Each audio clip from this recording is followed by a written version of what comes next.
Hello friends, welcome to Uma சமையல். ரசம் எப்படி வைக்கலான்னு நம்ம இப்போ பார்க்க போகிறோம். ரசம் செய்கிறது பெரிய விஷயமா அப்படின்னு நீங்கள் கேட்கலாம். உண்மையிலே ரசம் செய்கிறது பெரிய விஷயந்தான். ஏன்னா எல்லா சமயங்களையும் நம்ம செய்கிற ரசம் நல்லா மணக்க மணக்க சுவையாக இருக்குமா கேட்டிங்கன்னா நிச்சயமாக இல்லை தான் சொல்லுவேன். ஏன்னா ஒரு நாள் ரசம் நல்லாயிருக்கும், ஒரு நாள் ரசம் சொதப்பிடும். அந்த மாதிரி சொதப்பல் இல்லாமல் சொல்கிற அளவுகளோட உங்கள் வீட்லேயும் ட்ரை பண்ணி பாருங்கள். நிச்சயமாக உங்கள் வீட்லேயும் ஒரு பர்ஃபெக்டான ரசம் கிடைக்கும். வாங்க எப்படி செய்யலான்னு பார்க்கலாம்.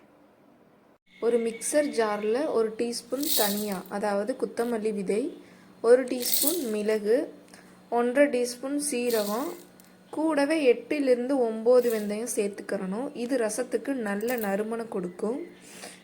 ஒரு காஞ்ச மிளகா சேர்த்துக்கிட்டேன். இந்த மாதிரி கொரகொரப்பாக அரைச்சி எடுத்துக்கிருங்க. அடுத்ததாக 7 பல்லளவு பூண்டு சேர்த்துக்கிட்டேன். ஒரு பல்ஸ் மட்டும் விட்டு எடுத்துக்கிட்டிங்கன்னா இந்த மாதிரி கிடைக்கும். நான் இன்றைக்கி 3 பேருக்கு தான் ரசம் செய்ய போகிறேன். ஒரு பாத்திரம் எடுத்துக்கோங்க. 3 கப் அளவு நான் தண்ணி சேர்த்துக்கிட்டேன்.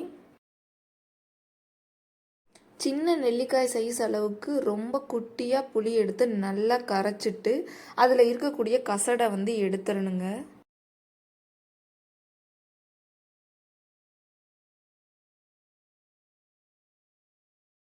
நல்ல பெரிய சைஸ் தக்காளி பழம் எடுத்து அதை கட் பண்ணி சேர்த்துக்கிருங்க. கூடவே கொஞ்சம் கருவேப்பிலை, கொஞ்சமாக கொத்தமல்லி, இது ரெண்டையும் நல்லா கிள்ளி விட்டு சேர்த்துக்கோங்க. அந்த தக்காளி பழத்தை கையை விட்டு நல்லா மசிச்சுக்கணும். தக்காளி பழத்தை நம்ம எந்த அளவுக்கு கரைக்கிறோமோ ரசம் நல்லா டேஸ்டியாக இருக்கும்.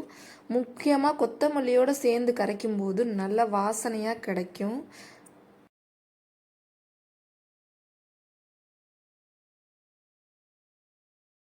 தக்காளியை நல்லா கரைச்சாச்சு. இப்போ 1/4 டீஸ்பூன் மஞ்சள் தூள் நான் சேர்த்துக்கிட்டேன். இதை நல்லா கலக்கி விட்டுருங்க. அடுத்ததாக நம்ம இப்போ தாளிக்கலாம். ஒரு கடாயை எடுத்துக்கோங்க. அதில் 3 டீஸ்பூன் எண்ணெய் சேர்த்துக்கோங்க. எண்ணெய் காஞ்ச பிறகு 1 டீஸ்பூன் கடுகு சேர்த்துக்கிறணும். கடுகு நல்லா பொரிஞ்ச உடனே நம்ம அரைச்சி வச்ச மிளகு, சீரகம் அதை சேர்த்துக்கணும். 2 காஞ்ச மிளகா, 2 பச்சை மிளகா நல்லா கீறி விட்டு சேர்த்துக்கிடுங்க. கொஞ்சமாக கருவேப்பிலை இலையை கிள்ளி விட்டு சேர்த்துக்கோங்க. சேர்த்துட்டு ஒரு முறை மட்டும் வதக்கி விடுங்க. ரொம்ப நேரம்லாம் வதக்கக்கூடாது. நம்ம கரைச்சி வச்சுருந்த புளி தண்ணியை இப்போ நம்ம சேர்த்துக்கலாம்.